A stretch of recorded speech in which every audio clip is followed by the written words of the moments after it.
Thank you, Mr. Chairman, Vice Chairman, and Ranking Member Hassan, for this opportunity to discuss the impact of quantum technology on the future of our nation's economic and national security. I am Niccolò de Masi, Chairman and CEO of NYSE-listed IonQ. IonQ's founder created the entire category of quantum computing 30 years ago with a famous empirical demonstration and associated 1995 publication. IonQ has been building ever since and today is based in College Park, Maryland. IonQ is the largest publicly listed quantum company in history by any measure: patents, revenue, PhDs, balance sheet, and market capitalization. I'd like to make three main points this afternoon. First, that IonQ's quantum computers are operating on both sides of the Atlantic and rapidly commercializing globally. Second, that quantum technology is transformational and will become a core economic engine and job creator. And third, that quantum computing is vital to and advances our national security interests, and we must invest to ensure we beat China. Quantum computing is the most profound technological shift of the 21st century and is the final frontier of the computing revolution that began 80 years ago. While classical computers process information in series, quantum computers evaluate solution possibilities in parallel. IonQ will soon be able to solve a wide variety of highly complex problems that would take the most powerful classical computers millions of years to resolve. IonQ quantum computers are already changing approaches to material science, drug discovery, logistics, financial services, supply chain, predictive maintenance, defense and intelligence, and secure communications. We are the fuel of innovation and are poised to positively accelerate every aspect of applied science, as well as amplifying artificial intelligence. IonQ's technology will ultimately save lives by supporting rapid advances in areas such as cancer research and disaster prediction. At IonQ, we're building our fifth generation of machines, which are 260 million times more powerful than our fourth generation. This tremendous speed up in a single generation is a hallmark of IonQ's quantum computing technology, which is inflecting powerfully in the mid-2020s. Partnering with AstraZeneca, Amazon Web Services, and NVIDIA, IonQ announced this past June a 20x speedup in computational drug design. This turns nearly a month of classical computational work into just a day and a half, and was achieved on our fourth generation machine. It won't be long before we can turn a year of classical computational work into just a day. Analysts estimate that by the mid-2030s, the economic impact of quantum technologies will be in the trillions of dollars, creating hundreds of thousands of jobs. Governments around the world are investing tens of billions of dollars in national quantum strategies, and the White House has designated quantum a core national R&D priority. Nations moving first as technology leaps forward build long-lasting competitive advantages. IonQ has spent over $4.5 billion thus far building our company and considers itself a key partner for our nation in our race to prevail against the PRC. IonQ quantum computers use vastly less energy and space than classical supercomputers. Simulating our upcoming 256-qubit system fully using a classical GPU is estimated to require 1 billion terawatts of energy. Planet Earth presently only generates 1 terawatt per year. This strategic efficiency attracts investment, as we have demonstrated by raising $3 billion between July and October this year. IonQ is also the only company in history to have created a complete quantum platform that connects quantum computing with quantum networking, quantum cybersecurity, and quantum sensing. Our quantum sensors have created next-generation positioning, navigation, and timing solutions, which allow for next-generation GPS to be 1,000 times more accurate. Our quantum networks allow distributed quantum computing and the unhackable transfer of information. Quantum is no longer speculative. It forms the backbone of the next generation of computing and security infrastructure. The combination of quantum and AI is a once-in-a-century opportunity to accelerate productivity growth, industrial competitiveness, scientific progress, and economic resilience. If we act decisively, we can ensure that our nation leads and the supermajority of value accrues first and foremost in the United States. Thank you for your time, and I kindly look forward to your questions.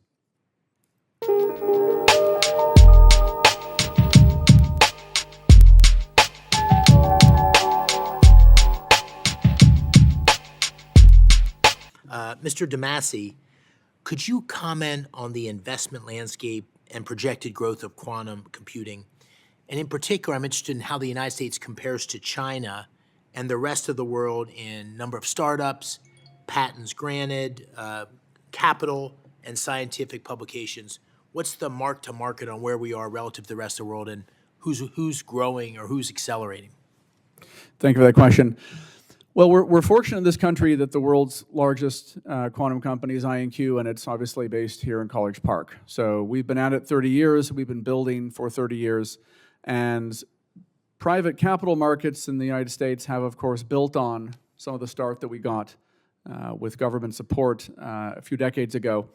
And private capital tends to find good ideas. And so we have seen a tremendous, of course, interest on both sides of the Atlantic for companies such as IonQ. And I think that there are, I call them slow followers, but there are also rands in our sector, of course, who are trying to compete with IonQ in the private markets and are smaller than us and behind us, both temporally and by any other measure, unit economics, revenue, et cetera.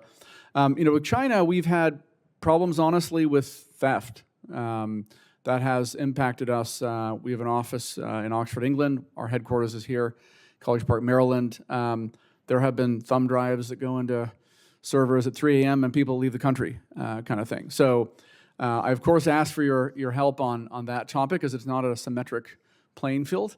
China has invested heavily in state-sponsored initiatives. We believe that we have a 5-year lead over them presently. IonQ does, but specifically because the U.S., this administration, has supported not just growth in our company, but also combinatory progress. So we acquired a company in Oxford, England, called Oxford Ionics that we announced at the Technology Prosperity deal signing in September, and that was obviously very important for catalyzing success for us. And so I think, look, the strengths in, of course, our system is that it's not top-down. At the same time, it remains very competitive.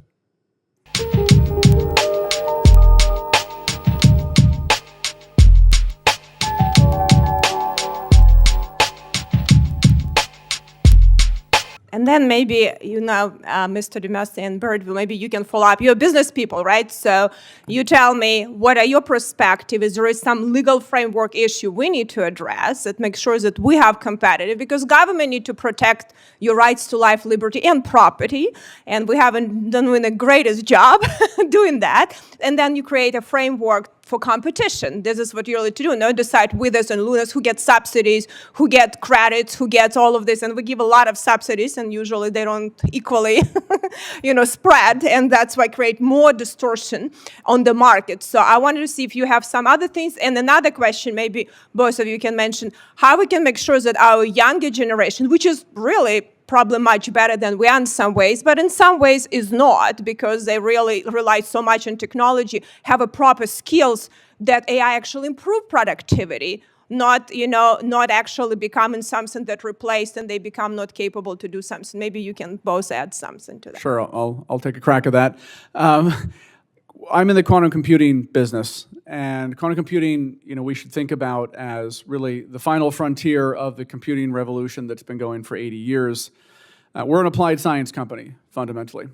So I always like to say that we're not focused on helping kids cheat on their homework, right? And so, we're focused on solving unsolvable problems for classical GPUs. And so the great thing about our company and industry is everything we're doing is creating jobs. There are no jobs today applied against problems that take a century to solve with a GPU data center, or take 1 billion years with a GPU data center. And so every time we advance our machines, we're making these problems accessible, and we're creating new industries. The government, this administration has done a fantastic job of obviously creating an environment for IonQ to flourish. We were a venture-backed company before we were public, and so obviously we're big believers in the free market and price mechanisms that, if you have something compelling, capital flows. To answer your question on education, I'm a physicist originally, and I can remember when I went to Cambridge University how much quantum mechanics was on the curriculum in the 90s versus complete lack of it in prior generations in the 60s and 70s. There's a lot of quantum that has correctly made its way into high schools, even maybe middle schools, and certainly undergraduate courses around the world. And so that free market mechanism is doing a good job of getting people forward-looking in how they're learning and being trained. The last thing I will say is, IonQ in the United States government at all levels, state, federal, local, has a tremendous opportunity to make us the standard effectively that wins. And we need to build the application and software layer.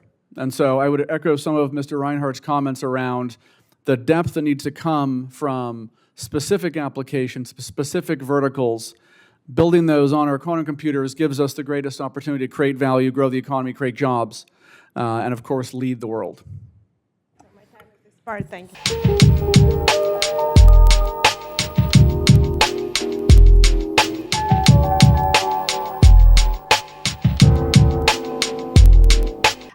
Mr. de Masi, I want to come to you. IonQ, important to us in Tennessee, and we are looking forward to great things there. Tennessee's a great tech state. Chattanooga is becoming a tech hub, and we're thrilled with what we see happening there.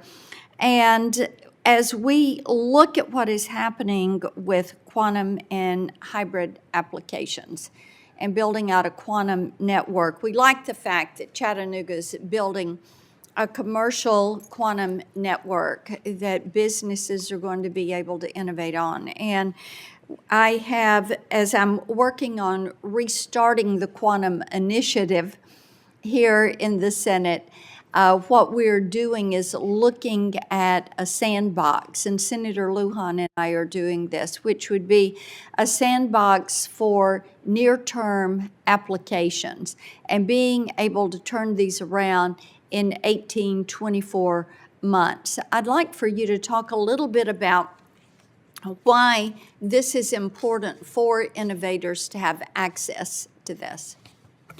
Well, thank you, Senator, for your foresight, wisdom, and leadership on so many quantum bills, both at the federal level and, of course, in the great state of Tennessee.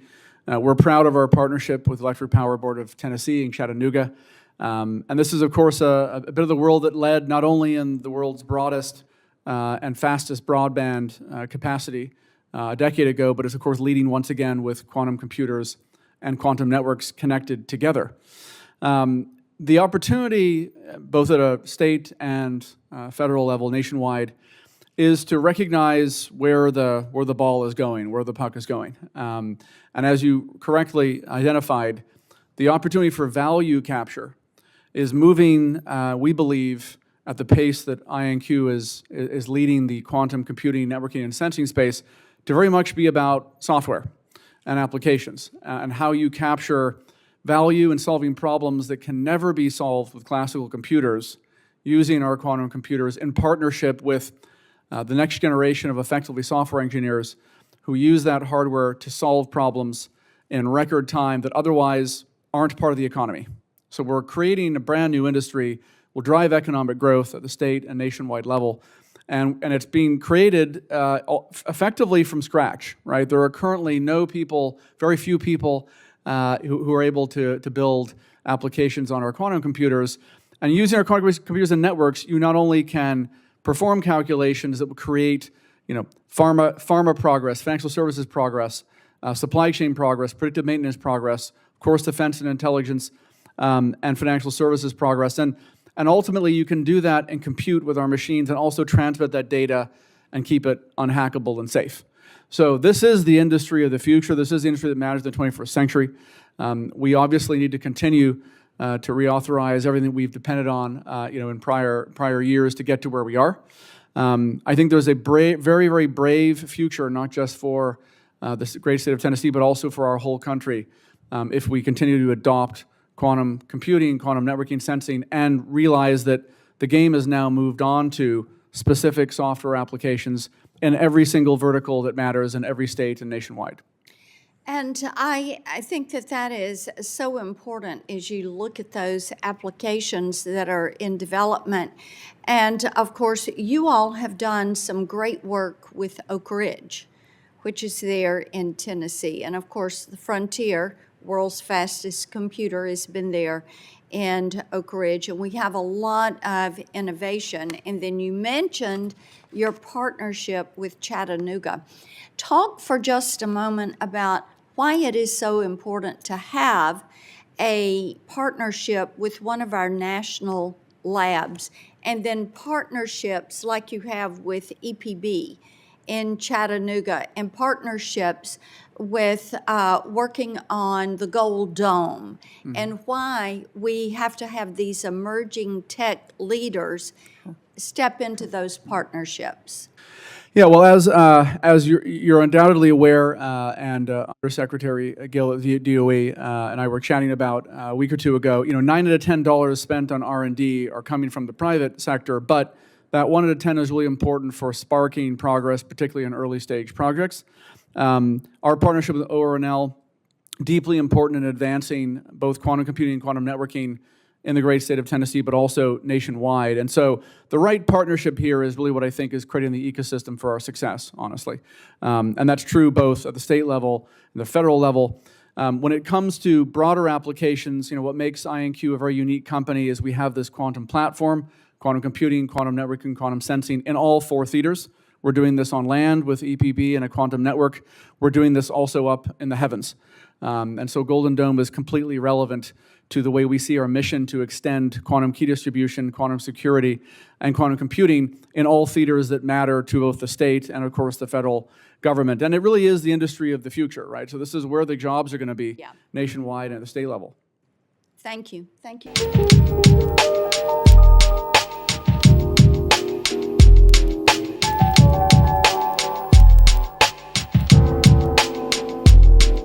I was someone who actually did not like the design of the CHIPS Act. I wanted much of the cash to go to actually quantum and noise suppression, is a noise correction, seeing how fast, because my belief is quantum is the disruption of maybe this millennia, and what it can do, what it cannot do. Tell me how close we are. Is my future a quantum that actually operates much slower because I have to do all sorts of correction, or where are we at? Because I actually, to my vice chair, I actually went to New Hampshire in August to go see one of the projects they have there, where they're trying to actually do, here's our setup and here's actually how we're dealing with noise. Where are you at? Well, thank you, Mr. Chairman. So IonQ has the world's most precise and high fidelity physical qubits. We have 4 nines of fidelity, 99.99%. That means we don't actually have a lot of errors to correct. And it's one of the reasons why for the last 30 years we've led our industry, and we continue to lead our industry in every milestone you can imagine, from when our machines turned on, 2017, when they went in the public Google, Amazon, Microsoft Cloud, 2020. We've been running applications and selling cloud access and systems the last 5 years, and we've obviously expanded into other branches of the quantum ecosystem. So quantum, from our perspective, is very much now, and it's inflecting right now in the mid-2020s. It's possible to try and build a quantum computer in different ways. Everyone else has a considerable temporal lag to the path that we've been on as we started this category in 1995 with our founder. And everyone else also has a significantly poorer unit economic pathway they're on. So you're going to see much more expensive machines much later than us, right? When I think about job creation and where we are from that perspective, you know, quantum computing, quantum networking, quantum sensing, we've created this industry from scratch, and it's just inflecting. And as I said a couple of minutes ago, we're solving problems that cannot be solved with all the supercomputers in history combined. Okay, and so is that running operational? So if I go to Mr. Reinhardt and grab one of his buddies and say, okay, I need AI to design my code, and then the question, and I bring you I want to design something on massive, on synthetic genomes.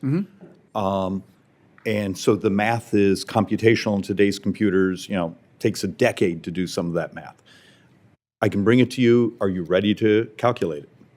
Yeah, as our machines get more powerful, we're taking down more and more of the workflow, right? So at the moment, as we've demonstrated with NVIDIA, AstraZeneca, Amazon Web Services, we can turn a month of classical computation work on some genome problems, you know, quantum chemistry problems into a day.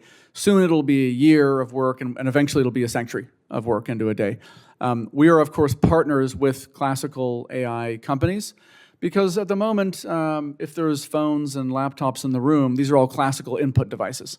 So there's classical input devices that then need to call our quantum computers for a portion of the problem. Over time, because of our energy efficiency, we use very little power compared to classical AI. We're not power limited. There'll be a natural drive for people to want to run more problems and more of the problem on our machines because it's just going to save money and save resources, right? So not only with labs like ORNL are we working on grid optimization and power distribution problems that our quantum computers are uniquely good at, the virtue of running problems on our machines actually helps solve some of the concerns that the committee has had around where the energy future is. Yeah, look, George Gilder last week actually wrote an editorial about his expectation of a major breakthrough that's coming shortly. So I'm actually on the optimistic side. And it's a thought experiment article, and it's a year old. It basically tried to do the economics of what would the economics be in the United States if every car, every truck was automated. And the growth in the economy was remarkable. The number of people that don't end up in hospitals was remarkable. The ending of accidents was remarkable. It was actually, the authors were arguing that it was the single biggest thing you could do for making the society wealthier. Turns out was the automation of transportation. How do I get the people I work with here to sort of think through that these leaps, these sort of punctuated equilibriums of new levels, and much of that would require you and quantum to make it work? Sure. Look, you have every right to and should be optimistic. I'm hugely optimistic about the coming years and decades because technology has improved every aspect of lives when you stand back and look over a medium time horizon for the last century, if not centuries. Trying to prevent computational progress and capturing new value, that doesn't obviously improve economic growth rates, which means it doesn't tend to improve lives. I think that you are correct to identify possible breaks in certain domains. There has to be obviously some consideration of the balance of safety and efficiency when it comes to classical AI and hallucinations. The good news is quantum doesn't hallucinate. It's actually deterministic. So there's a great future coming around the corner from quantum AI where just the algorithm that you ask a quantum computer to run is run. It doesn't try and sideload itself on when you try and turn it off. There's no Skynet, concern. And so I think that 2030 and 2035 will remind you of where we were in 2015 from a philosophical perspective. I think this concept of black box neural networks where you dump in a lot of data and you look at correlations and you say, is that smart? Is that helping us? Yes, it is to some extent. But I think that in the long term, we'll see quantum AI supersede classical AI, and it'll be great for the regulatory regimes that we like to be in, as well as great for the way job creation works, where people like machines to amplify their domain expertise and their efficiency. If tomorrow we had a widely available quantum chip, how much of these AI centers around the country, these are almost no longer needed? Well, no, I mean, to start with, sir, what we've shown is that our quantum computers can actually help generative adversarial networks learn faster and learn more precisely. But do I need the same scale of investment? I was trying to find a polite way to say. Yeah, I think you'll see hybrid workflows in the medium term. In the long term, you'll see, of course, more quantum workflows because less power is required. But you'll see quantum data centers get created probably in the same space. But dramatically less power, less space, less with our machines, cooling, yes. So I'm just trying to figure if I have $100 billion being spent on building these, and you show up in 2 years, is this almost a stranded investment? It's not, sir, humbly, because today your phone, your laptop still has a CPU and a GPU in it, and there'll be a day when you have a CPU, a GPU, and you have cloud access or a QPU, a quantum processing unit, is what we call our machines. And you do see specialization in these, let's just say, investments as well as infrastructures, right? Low latency turnarounds on things like advertising, banner ads, GPUs are great at that. And you've seen a lot of investment in that. We're focused on taking problems that might take a century or even a millennia or a million years or a billion years and turning those into days and we hope hours. We're not focused on the microsecond turnaround times. So the future is bright because you see GPUs growing the total economy on top of CPUs. You'll see our quantum processing units grow the compute space in the economy on top of GPUs and CPUs as well. Interesting. You and I should have a coffee because I've always seen a replacement of, particularly the GPUs, but They run alongside each other for a long time, and I think that there will be eventual replacement, but it tends to be slowing down of growth, and it tends to be, the new technology grows really quickly. But we'd love to have a coffee, sir. no. And okay.